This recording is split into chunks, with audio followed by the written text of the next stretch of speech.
اعوذ باللہ من الشیطان الرجیم بسم اللہ الرحمن الرحیم الحمد للہ الذی کفا وسلام علی عبادہ الذین اصطفیٰ محمد وآلہ الطاہرین لا سیما الامام المبین بقیت اللہ فی الارضین الحجۃ الثانی عشر الامام المہدی المنتظر صلوات اللہ وسلامہ علیہ اما بعد فقد قال رسول اللہ صلی اللہ علیہ وآلہ وسلم فی دعائہ اللہم وفر حظی فیہ من النوافل واکرمنی فیہ بہزار المسائل وقرب فیہ وسیلتی الیک من بین الوسائل یا من لا یشغلہ الہاہ الملیحین۔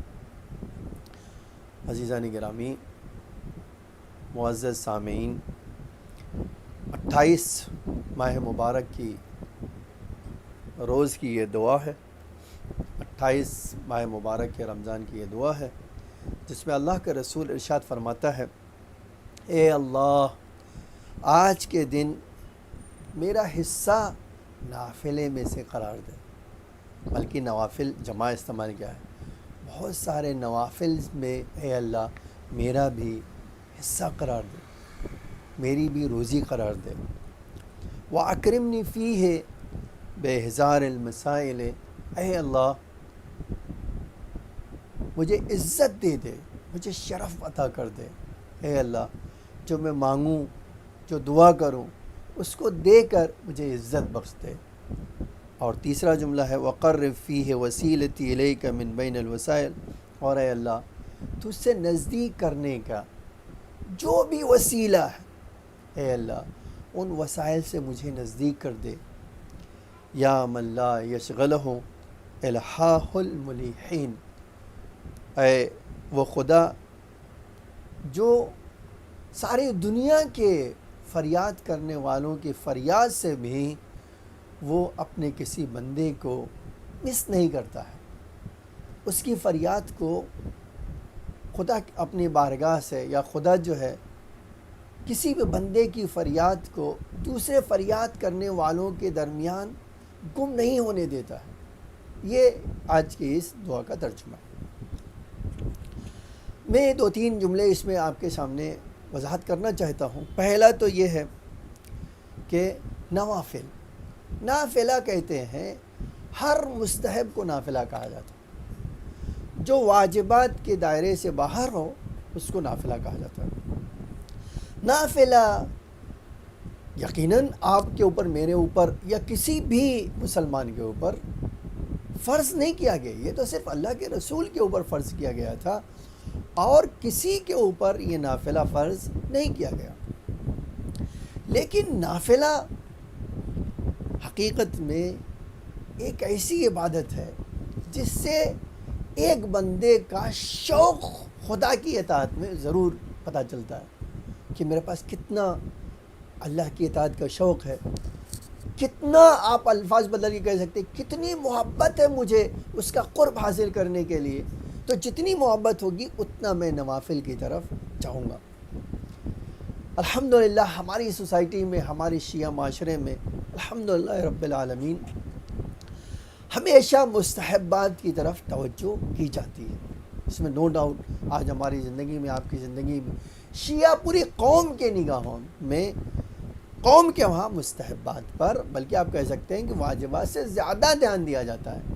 لیکن آپ یقین جانیں جو ثواب واجب کا ہے وہ مستحب کا نہیں ہے۔ لیکن آج جس کے بارے میں بات کرنا چاہتا ہوں وہ نوافل، یقینی بات ہے۔ اب ایک حدیث میں ہمارے بزرگ علماء حیران ہیں، کہتے ہیں کہ اس حدیث کی وضاحت میں ہم کیا کہیں کہ اللہ کیا کہنا چاہتا۔ مثال کے طور پہ ایک حدیث قدسی ہے۔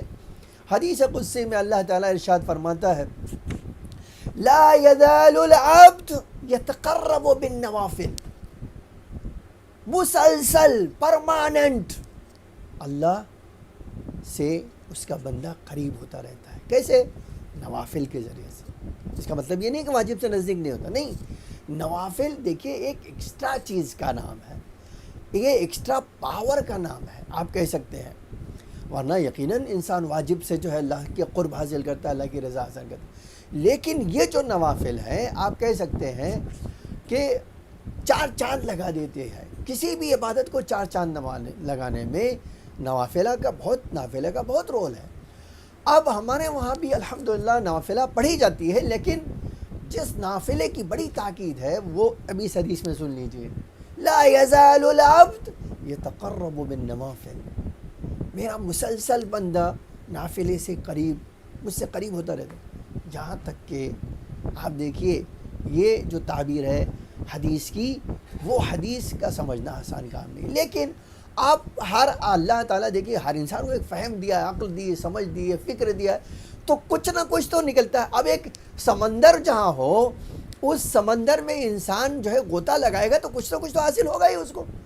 ایک غوطہ ور جو ہے سمندر کی تہہ میں جائے گا تو سارے موتی نہیں لے سکتا، تو کچھ تو لے سکتا ہے۔ اسی طرح اس حدیث میں ہے، اللہ فرماتا ہے کہ میرا بندہ نافلے سے مجھ سے قریب ہوتا ہے، پرماننٹ قریب قریب قریب قریب، یہاں تک کہ آنکھ اس کی ہوتی ہے، دیکھتا میں ہوں، دل اس کا ہوتا ہے، میں اس کو سمجھ عطا کرتا ہوں، کان اس کا ہوتا ہے، سنتا میں ہوں۔ اب اس کی وضاحت آپ جتنا کرنا چاہیں، ہمارے علماء کہتے ہیں خدا میں یہ کہہ دینا کہ انسان جو ہے بہت بڑی بات ہے کہ اللہ جو ہے، اللہ منی مطلق ہے، اللہ کی ذات ہر چیز سے بے نیاز ہے، اس کے باوجود کہتے ہیں اللہ میں اپنی بندوں کی آنکھوں سے دیکھنے لگتا ہوں۔ اس کا مطلب کیا ہے؟ بندے میں وہ نورانیت، وہ مرتبہ پیدا کر دیتا ہوں کہ آنکھ اس کی ہوتی ہے، دیکھتا میں ہوں۔ اسی لیے کہا ایک حدیث میں ہے المرء یا المؤمن ینظر اللہ ینظر بنور اللہ، اللہ کے نور سے مومن دیکھتا ہے۔ تو آپ دیکھیے اس کی وضاحت، میں نے کہا کہ قرب کون سا مقام ہے، یہ رتبہ کون سا ہے، میں نہیں سمجھتا، ہمارے بڑے بڑے علماء کہتے ہیں اس کی صحیح تفسیر کیا ہے وہ اللہ ہی جانتا ہے۔ لیکن ایک حدیث اور پڑھتا ہوں میں، آپ اسے اندازہ لگ سکتے ہیں کہ مستحبات میری اور آپ کی زندگی میں کس حد تک اثر انداز ہوتے ہیں۔ امام باقر علیہ السلام ارشاد فرماتے ہیں کہ بندوں کی نماز خدا کی بارگاہ میں کبھی آدھی، کبھی 1/3، کبھی 1/4، کبھی 1/5 حصہ، کبھی 1/6 حصہ، اس طرح ایک بندے کی نماز اللہ کی بارگاہ میں پہنچتی ہے۔ ٹھیک ہے، اب اگر میں نے 8 رکعت نماز پڑھی ہے مثال کے طور پہ، میری آدھی رکعت پہنچی ہو، آپ نے 4 رکعت پڑھی ہے، اس 4 رکعت میں خالی ایک سجدہ پہنچا ہو، آپ نے 2 رکعت پڑھی ہے، اس میں خالی سبحان اللہ پہنچا ہو، تو کتنا بڑا عیب ہے کہ میں نماز اللہ۔ اسی لیے قانون فقہی آپ کے سامنے عرض کرتا ہوں، قانون فقہی کو آپ ملاحظہ کریں۔ قانون فقہی کیا ہے؟ جب خداوند عالم نے ہمارے اوپر کوئی چیز واجب کی ہے تو ہم سے مطالبہ کیا ہے کہ جب تک اس کو صحیح طرح سے ادا نہ کر دو، اس وقت تک تمہارا ذمہ فارغ نہیں ہوگا، تم اس وقت تک بری ذمہ نہیں ہوگا۔ اسی لیے ہمارے علماء میں سے شیخ اعظم ساری ایسے تھے، وہ ایک نماز کئی بار پڑھتے تھے۔ پوچھتا بھائی آقا آپ کو شک ہوتا ہے؟ کہا شک نہیں ہے مجھے، بس میں قرب خدا کے لیے سوچتا ہوں کہ شاید پہلے جو پڑھا تھا میں نے نماز، اس میں کچھ حصہ میں اپنے تصورات میں کھیلتے ہوئے گزار دیا، اس لیے میں دوبارہ پڑھ رہا ہوں تاکہ اس نماز کا حصہ صرف اللہ کے لیے ہو جائے۔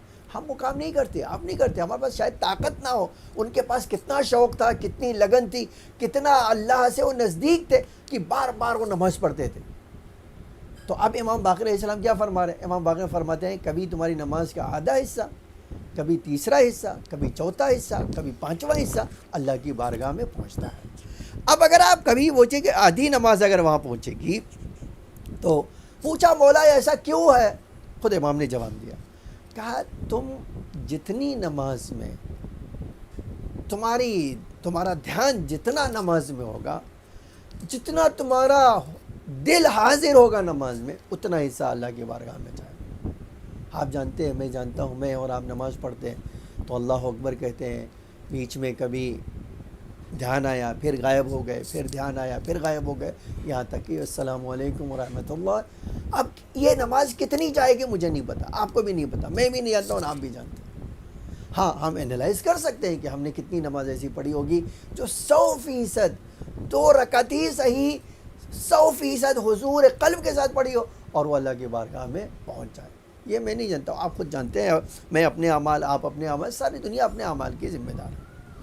اب امام فرماتے ہیں خداوند عالم نے اسی لیے نافلہ کو رکھا ہے، خداوند عالم نے اسی لیے نماز نافلہ پڑھنے کو کہا ہے تاکہ اس کی وجہ سے نہیں، جو نماز نافلہ پڑھ لے گا، اب آپ کی جو واجب نمازوں میں کمی رہ گئی، 1/3 1/4 گئی، امام فرماتے اس کی بھرپائی اس نافلہ نماز سے ہو جائے گی. تو آپ دیکھیے میرا عمل ناقص ہے، ان شرائط اور ان تقاضوں کو پورا نہیں کرتا جو پورا کرنا چاہیے. امام فرماتے ہیں اس بھرپائی کے لیے اللہ تعالیٰ نے نماز نافلہ رکھا ہے. اب میں نہیں جانتا ہوں، لیکن یہ کہنا چاہتا ہوں کہ ہم جو پنجگانہ نماز کی نافلہ وارد ہوئی، شاید ہی بہت کم لوگ ہوں گے جو ہر نماز واجب کی نافلہ پڑھتے ہیں. مثلا میں آپ شاید مغرب کی پڑھتے ہو، عشاء کی پڑھتے ہیں، صبح کی پڑھ لیا، لیکن ظہر کی، عصر کی، مغرب کی، تو یہ جو چیز، اور پھر نماز شب. اسی لیے عزیزان گرامی ہمارے وہاں آج جو یہ 28 رمضان کی دعا ہے، اس میں اللہ کا رسول کہہ رہا ہے اللہم وفر حظی فی ہے، اے اللہ میری قسمت کا ایک بڑا حصہ، میری قسمت میں نافلے کا ایک بڑا حصہ قرار دے دے. میرے معبود تو ایک حصہ میری زندگی میں نافلے سے مخصوص کر دے. خوب ایک اور حدیث آپ پڑھتا ہوں، پیغمبر اکرم فرماتے تھے، یہ نقطہ بہت ضروری ہے تاکہ انسان کا دل عبادتوں سے اچاٹ نہ ہونے پائے. پیغمبر فرماتے تھے کہ انسان کے حالت، دل کی حالت 2 طرح کی ہوتی. انسان کے دل کی حالت 2 طرح کی ہوتی. ایک وہ وقت ہے جس کا باقاعدہ جو ہے ہمارے روایتوں میں نام بھی دیا ہے کہ جب تمہارا دل دعا پڑھنے کو کہہ رہا ہے، مناجات کرنے کو کہہ رہا ہے، استغفار کرنے کو کہہ رہا ہے، اللہ کے لیے جو ہے مثلا صدقہ دینے کو کہہ رہا ہے، خیرات کرنے کو کہہ رہا ہے، روزہ رکھنے کو کہہ رہا ہے، قرآن پڑھنے کو کہہ رہا ہے، تو پیغمبر کہتے تھے اس وقت کو جانے نہیں دینا، اس لیے کہ تمہارا دل وہ حالات قبول کرنے کے لیے تیار ہے. تو تمہارے یہ بہترین موقع ہے کہ تم اللہ سے مناجات میں وقت گزارو. تمہارے لیے بہترین موقع ہے کہ تم اللہ سے دعا میں وقت گزارو. بہترین وقت ہے تمہارے لیے نماز پڑھ لو. تمہاری بہترین وقت ہے قرآن پڑھ لو. تو ایک وقت جب انسان کے دل کی حالت اس طرح کی ہوتی ہے، تو وہ جو حالت ہوتی ہے اس حالت میں انسان کو خوب خوب خوب دعا، مناجات، استغفار، قرآن اور اچھے کام کرنا چاہیے. اور پھر فرمایا اور ایک وقت ایسا آتا ہے جب تمہارے دل کی حالات اس طرح کی نہیں ہوتی.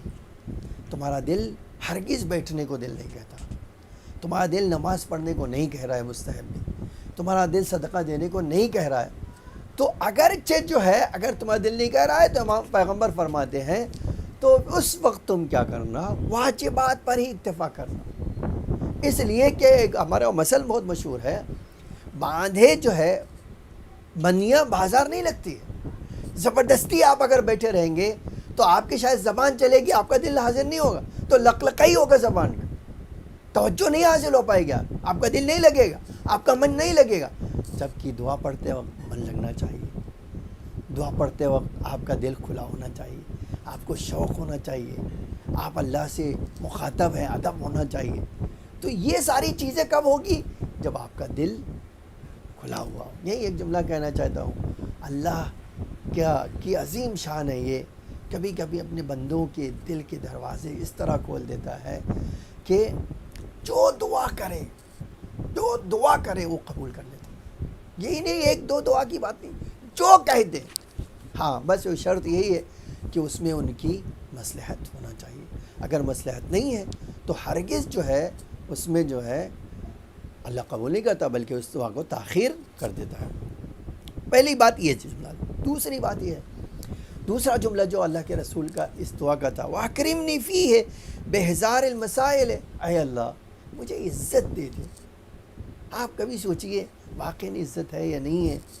ایک آدمی میرے دروازے پہ آتا ہے کوئی چیز سوال کرنے کے لیے، کوئی چیز مانگنے کے لیے، تو آپ کچھ نہ کہیں زبان سے، اور بس اس نے آپ کے سامنے سوال کیا اور آپ نے کچھ کہے بغیر دروازہ بند کر لیا، وہ کیا ہوگا؟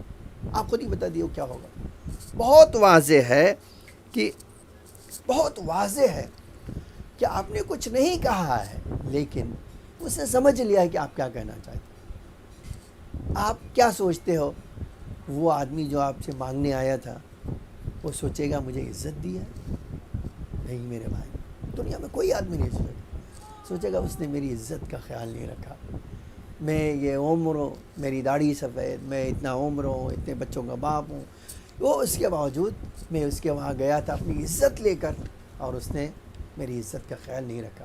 آپ کبھی سوچئے ایک آدمی مسلسل خدا کی بارگاہ میں دعا کرتا ہو، مسلسل اللہ کی راہ میں مناجات کرتا ہو، مسلسل اللہ کی راہ میں فریاد کرتا ہو، اور آپ فریاد کرتے رہے، آپ کو کچھ نہیں ملے گا، تو نتیجہ کیا ہوگا؟ یقیناً انسان کو خفت ہوگی، انسان کو ذلت ہوگی۔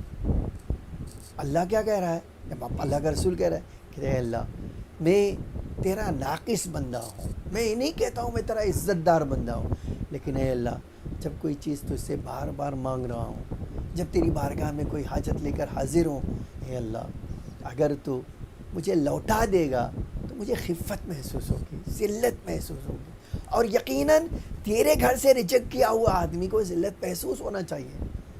اے اللہ اسی لیے جب تیری بارگاہ میں اپنی فریاد لے کر آؤں، اپنی حاجتوں کو لے کر آؤں، تو اے اللہ اب یہی ایک جملہ نقل کرنا چاہتا ہوں۔ اب آپ دیکھیے بہت سارے لوگ ایسے ہیں واقع کہ ایک بچہ جو ہے، ایک جوان جو ہے وہابی تھا اور شیعہ بن گیا، کہتے ہیں وہ جس شہر میں شیعہ بنے وہاں ہمارے خلاف اتنی بغاوت، اتنی دشمنی، اتنی حسد، ہمارے گھر پہ پتھر مارا جاتا تھا، حتیٰ ہمارے جو ہے سسرال والے لوگوں نے آ کر ہی ہماری زوجہ کی پٹائی کی ہمارے سامنے، اور کیا کیا برا بھلا نہیں کہا۔ اب ہمارے پاس کیا راستہ تھا؟ ہم نے کون سا جرم کیا تھا؟ ہم نے تو کوئی جرم نہیں کیا تھا، ہم نے تو حق قبول کیا تھا، ہم تو جو ہے اللہ کے بندے بننے کی کوشش کر رہے تھے، اور یہاں اس حالت کہتے ہیں میں اب سمجھ نہیں پا رہا کیا کروں۔ کہتے ہیں میں اس شہر کو چھوڑ کر ایران کے ایک شہر سے دوسرے شہر ایک بار قم پہنچ گیا۔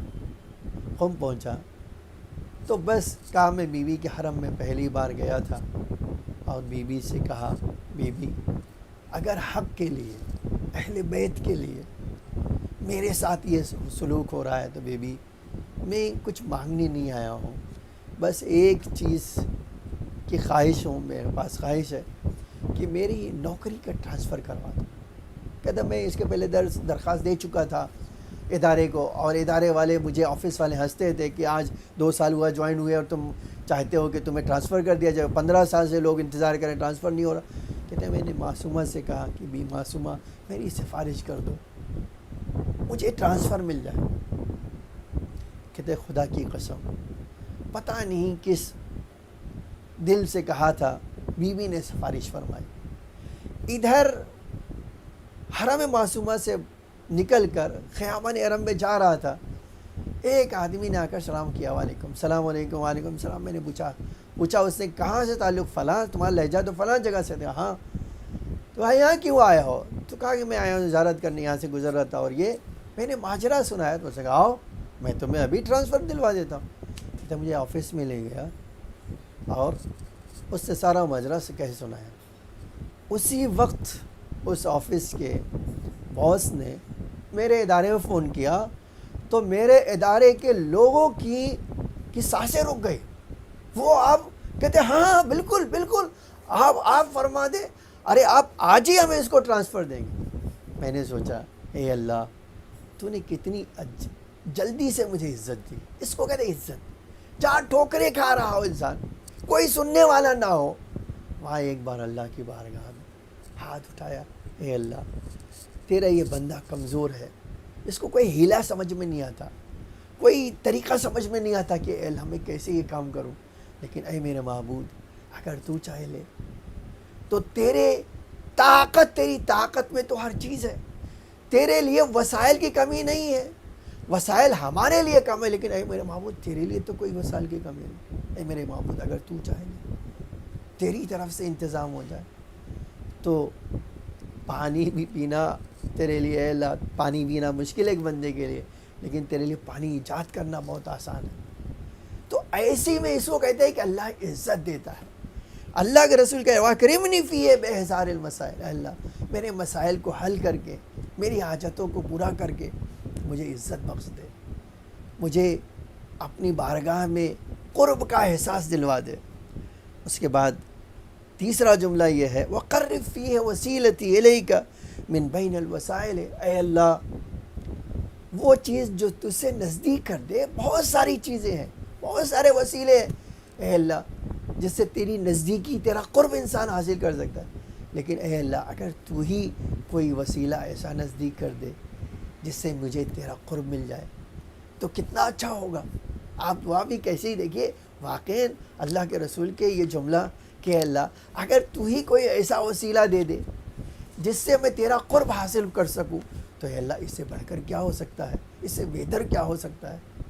پھر فرمایا، یہ اس کے جملے پہ آتا ہوں، آپ دیکھیے آج بہت سارے نماز ہے اللہ سے قریب ہونے کا ذریعہ، روزہ ہے اللہ سے قریب ہونے کا ذریعہ، دعائیں ہیں اللہ سے قریب ہونے کا ذریعہ، نافلہ ہے اللہ کے سے قریب ہونے کا ذریعہ، خمس ہے اللہ کے سے نزدیک ہونے کا ذریعہ، لیکن ان ساری چیزوں میں مولا امام زمانہ بھی تو ہے خدا سے نزدیک ہونے کا ذریعہ۔ اگر اللہ ہمارے آقا کو ہماری طرف جھکا دے، ان کے دل کو ایک ہمارے لیے نرم کر دے تو ہم خدا سے کتنی جلدی نزدیک ہو سکتے ہیں، یہ آپ اور میں سمجھ نہیں سکتے۔ آپ کبھی سوچئے، ایک جملہ کہا جاتا ہے ہمارے وہاں، اور یہ بہت عمدہ جملہ ہے اور بہت گہرائی والا ہے یہ جملہ۔ وہ جملہ یہ ہے کہ آپ کبھی سوچئے گا کہ یہ جملے میں کتنی گہرائی پائی جاتی ہے اور کس حد تک معنویت پائی جاتی ہے، جب ہم سینکڑوں سال کا سفر، 50 سال کا سفر، 80 سال کا سفر ایک دن میں کر لیں، نہیں، یہ ہے روحانیت، یہ ہے قرب خدا، جہاں انسان سینکڑوں سال کا فاصلہ چند منٹوں میں طے کر سکتا ہے۔ آپ کبھی سوچئے یہ کیا چیز ہے۔ اور یہیں سے ایک بات اور عرض کرنا ہوں، خدا کی علی شان یہ ہے، خدا کا طریقہ یہ ہے کہ دنیا میں کروڑوں اربوں انسان جب خدا کو بلا رہے ہوتے ہیں تو مجھے اور آپ کو بلائیں گے تو میں ایک کی آواز سن سکتا ہوں، 2 کی سن سکتا ہوں، اگر 10 کہیں گے تو میں چیخ پڑوں گا بھائی ایک ایک کر کے کہو، سب ایک ساتھ نہ بولو، میری سمجھ میں نہیں آتا۔ لیکن ہمارے اللہ کی شان عجب ہے، اربوں کھربوں انسان جب بلاتے ہیں تو کسی کی آواز بھی دوسرے میں سے اللہ گڑبڑ نہیں کرتا، گڑبڑ کرتا ہے، ہر ایک کی آواز کو پہچانتا ہے۔ اسی لیے فرمایا اے اللہ میں جانتا ہوں تو کسی کی فریاد سے مشغول نہیں ہوتا ہے، تو ہر ایک کی آواز ایک ساتھ سن سکتا ہے۔ آپ سوچئے یہ اللہ کی ہمارے شان ہے۔ ہم یہ دعا کریں تو جب دعا کریں تو اللہ ہمیں عزت بخش دے، ہمیں نافلہ پڑھنے کی توفیق دے دے، وسیلے کو قریب کر دے۔ آپ سوچئے میں نے زندگی بھر، آج کتنے ایسے واقعات ہیں، زندگی بھر گمراہی کے راستے پہ چلے، زندگی بھر گناہوں کے راستے پہ چلے، لیکن ٹھیک ہے ایک وقت ایسا آیا جب خدا نے اپنے دسترخوان پہ بلا لیا۔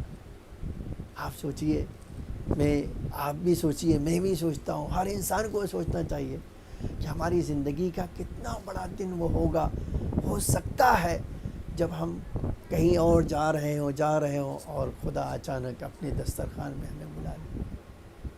یہ ہے وہ وسیلہ جس کے لیے اللہ کا رسول کہہ رہے اے اللہ اتنے وسائل ہیں تجھ سے نزدیک ہونے کے، تو ہی ایک وسیلہ قریب کر دے تاکہ تیرا قرب حاصل ہو جائے۔ عزیزان گرامی، بس یہی سمیٹ لیتا ہوں۔ آئیے ہم سلام کرتے ہیں اپنے آقا اور مولا کو۔ مولا آپ ہمارے لیے دعا کر دیں، اے میرے آقا ایک توجہ ہماری طرف کر دیں تاکہ ہمارا دل مزید دعا کرنے میں، مناجات کرنے میں، اللہ کا قرب حاصل کرنے میں مزید لگنے لگے۔ اے میرے مولا آپ کی ایک توجہ ہمیں گمراہی کی دلدل سے نکال کر صراط مستقیم پہ لا سکتی ہے، بالکل اسی طرح جیسا آپ کے جد آقا حسین علیہ السلام نے کیا. کتنے لوگ کربلا میں ایسے آئے جن کی قسمت جو بہت پاکیزہ نہیں تھے، لیکن خداوند عالم نے، امام کی ایک توجہ نے ان کو ایسا قرب عطا کر دیا کہ آج ہزاروں کروڑوں لوگ ان کو سلام کرتے ہیں. وہی نہیں وہ لوگ سلام کرتے، فرشتے بھی سلام کرتے ہیں. آپ کبھی سوچئے زہرا کا لال جب کربلا کے میدان میں یکو تنہا کھڑا ہوا تھا، تو عجب ہے شان امام کی کہ امام بار بار جو ہے صدائے استغاثہ بلند کرتے تھے، صدائے استغاثہ بلند کرتے تھے. حل من ناصر ینصرنا، حل من مغیث یغیثنا، حل من ذاب یذب عن اہل البیت. ہے کوئی جو اہل بیت کے دفاع کرے، ہے کوئی جو زہرا کے لال کی مدد کرے، ہے کوئی جو آل رسول کا دفاع کرے، ہے کوئی جو آل رسول کی فریاد کو پہنچے. عزیزان گرامی، بس ایک روایت، امام حسین علیہ السلام نے بہت سارے لوگوں کو خط لکھا تھا. میں نے مقتل میں دیکھا 4 آدمی کو بصرہ میں، یمن میں اور کوفے میں. کوفے سے جناب حبیب آئے اور یمن سے ایک امام کا سپاہی، امام کا دوست 10,000 کا لشکر لے کر امام کی نصرت کے لیے کربلا کی طرف بڑھے. لیکن ہائے، یہ قافلہ جیسے جیسے بڑھ رہا تھا ویسے ویسے کربلا کا نقشہ بدل رہا تھا. اور یہ کیسا جان نثار تھا کہ جب بھی کسی منزل پہ رکتے تھے تو کہتے تھے جاؤ میرے دوستو، ذرا خبر کربلا کی خبر کر لے آؤ، خبر کربلا میں کیا ہو رہا ہے. اب جب کوئی آیا پوچھا تم کربلا سے آ رہے ہو؟ کہا میں کربلا سے آ رہا ہوں. کہا بتاؤ کربلا کا کیا حال ہے؟ بڑا عجب جملہ کہا، مسیب اگر جلدی کرنا ہے تو جلدی جاؤ، میں کربلا سے اس وقت چلا ہوں جب حسین صدائے استغاثہ بلند کر رہے تھے. حسین یکو تنہا ہو چکے تھے، حسین کا کوئی مددگار نہیں تھا. اس وقت آقا مدد کے لیے پکار رہے تھے. مسیب تڑپ جاتے ہیں، کہتے میرے لشکر کے لوگ آؤ جلدی کرو، کہیں ایسا نہ ہو کہ ہم زہرا کے لال کی مدد کو جائیں اور اس وقت پہنچے جب ہماری مدد آقا کو کوئی فائدہ نہ پہنچائے. ارباب آزاد 2 جملے اور میں کہتا ہوں اور اپنی بات مکمل کر لیتا ہوں. آپ اندازہ کیجئے، ایک دوسرے منزل پر پہنچے، آواز دیا ذرا پوچھو کربلا کی کیا حالت ہے. اب جب گیا راستے میں کسی سے ملاقات ہوئی، کہا بھائی کہاں سے آ رہے ہو؟ کہا کربلا سے آ رہے ہیں، کوفے کی طرف سے آ رہے ہیں. کہا کربلا سے تم چلے تھے تو کیا تھا حال، کیا نقشہ تھا؟ کہا اے مسیب اب کیا پوچھتے ہو، میں نے اپنی آنکھوں سے دیکھا ہے حسین کا کڑیل جوان کربلا کے میدان میں ایڑیاں رگڑ رہا ہے. اے مسیب ذرا جلدی کرو. لو ارباب اعضا، ایک اور منزل آئی. جب مسیب نے کسی کو بھیجا جا کے پتہ تو کرو اب میرے آقا کی کیا حال ہے. آنے والے نے بڑا عجب جملہ کہا اے مسیب، ارے میں نے کربلا کو اس وقت ترک کیا تھا جب حسین اپنی آغوش میں 6 ماہ کی لاش کو لے کر فریاد کر رہے تھے اور ادھر سے ہرملا کا تیر چلا. اے مسیب، ہرملا کا تیر چلنا تھا، حسین کا بچہ حسین کے ہاتھوں میں منقلب ہو گیا. آقا نے اس کے خون کو اپنے ہاتھوں میں لیا، آسمان کی طرف پھینکنا چاہتے تھے. آواز آئی آقا اس طرف نہ پھینکیے گا ورنہ قیامت تک کوئی ایک بوند پانی نہ برسے گا.